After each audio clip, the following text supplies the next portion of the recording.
حضرت تھانوی رحمۃ اللہ علیہ کی خدمت میں ایک آدمی آیا اور اس نے کہا کہ حضرت میں پروفیسر ہوں اسلامیات کا.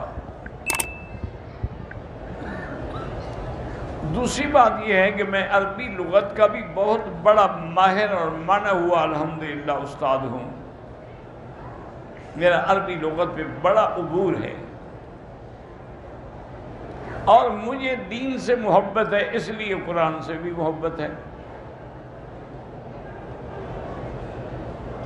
لیکن میں جب مولوی حضرات کی باتیں سنتا ہوں کہ قرآن جو ہے کسی عالم کو بیان کرنا چاہیے، ہر آدمی بیان نہ کرے، تو میں حیران ہوتا ہوں کہ جب میں عربی جانتا ہوں، پروفیسر ہوں اسلامیات کا، قرآن کئی دفعہ پڑھا ہے، کئی دفعہ پڑھا ہے کہ ہمیں اس کا ترجمہ نہیں، ضرور ہم مولوی کے پاس جائیں. یہ علماء جو ہیں کیا قرآن کے نعوذ باللہ ٹھیکیدار ہیں کہ ان کے بغیر ہمیں قرآن سمجھ ہی نہیں آتا. حضرت سنتے رہے، چونکہ حضرت تو بہت بڑے الحمدللہ بڑے حکیم الامت تھے، بڑی حکمت سے بات کرتے تھے.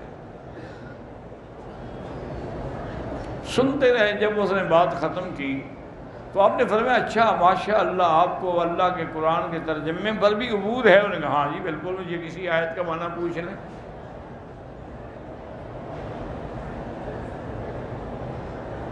آپ نے فرمایا کہ قرآن پاک میں سورۃ الرحمن میں آتا ہے کہ وَالنَّجْمُ وَالشَّجَرُ يَسْجُدَانِ، اس کا ترجمہ کرو.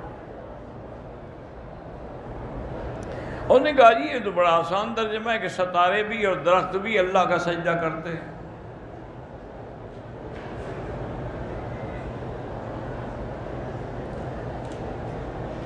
اور قرآن پاک میں دوسری جگہ باقاعدہ موجود ہے کہ وَالنَّجْمِ إِذَا هَوَىٰ برا ستارہ ہے.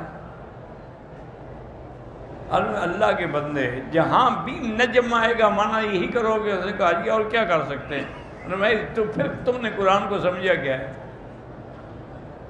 یہ جو والنجم یہاں ہے، والنجم کے بعد والشجر ہے،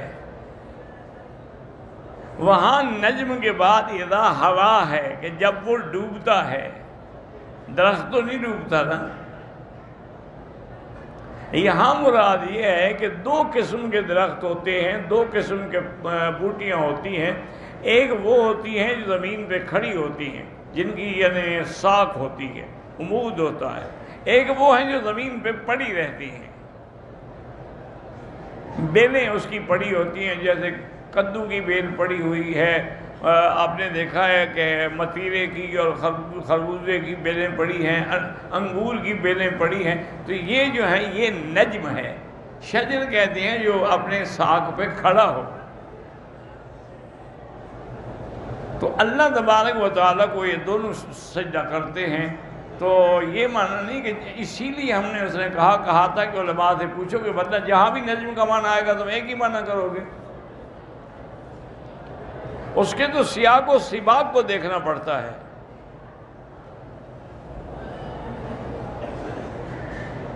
بعض اوقات ایک ہی لفظ ہوتا ہے لیکن اس کے معنی کئی ہوتے ہیں.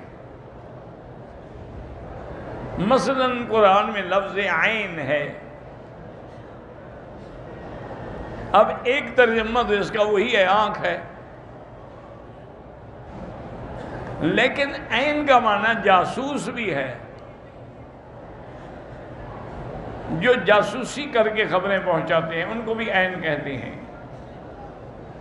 اور عین کا معنی جو ہے یہ ہمارے یہاں گھٹنا ہے نا، اس کی جو ہڈی ہے اوپر، اس کو بھی عین کہتے ہیں.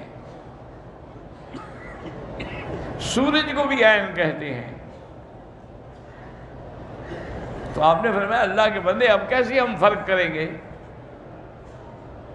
وہ تو حیران ہو گیا، پریشان ہو کے بیٹھ گیا.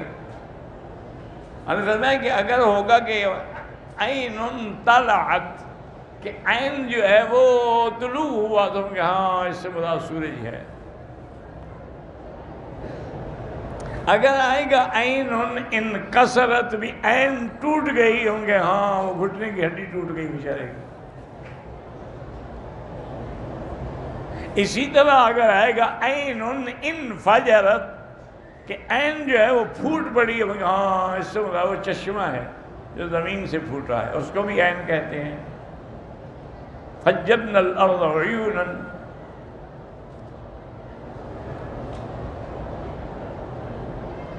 اور اسی طرح اگر کہیں کہ جاسوس نے خبر پہنچائی، کہیں عین النذا اخبرت کہ جاسوس نے جب خبر دی، تو آگے سیاق سباق جیسے بدلتا جائے گا ترجمہ بھی بدلتا جائے گا۔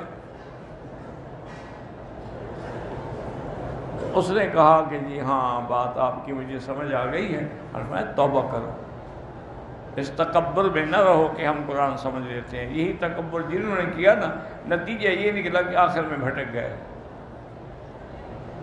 اب سر سید جیسا قابل آدمی، اتنا پڑھا لکھا آدمی، فارن کا پڑھا ہوا، جس نے وہاں کالجوں کی بنیاد رکھی، بڑی خدمت کی اس نے، لیکن ان کو بھی یہی شوق تھا مفسر بننے کا ماشاءاللہ۔ انہوں نے تو قرآن کی تفسیر بھی لکھی جس میں ایسی غلطیاں کی کہ کوئی جاہل بھی نہیں کرتا۔ اور کئی ہیں جیسے قادیانی ہے،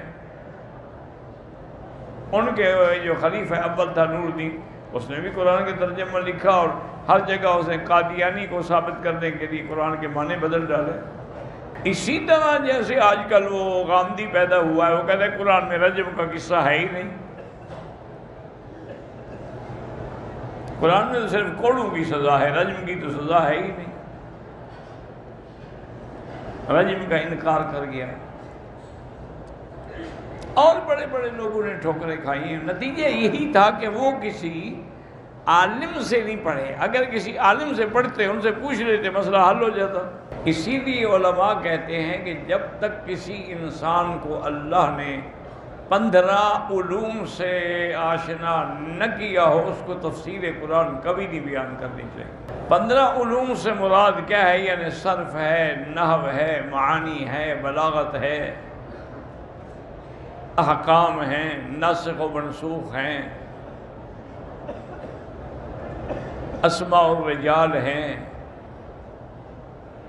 تو جب تک ان ساری علوم پر انسان کی نظر نہ ہو، وہ لازمی بات ہے کہ ترجمہ کرنے میں غلطی کر جاتا ہے۔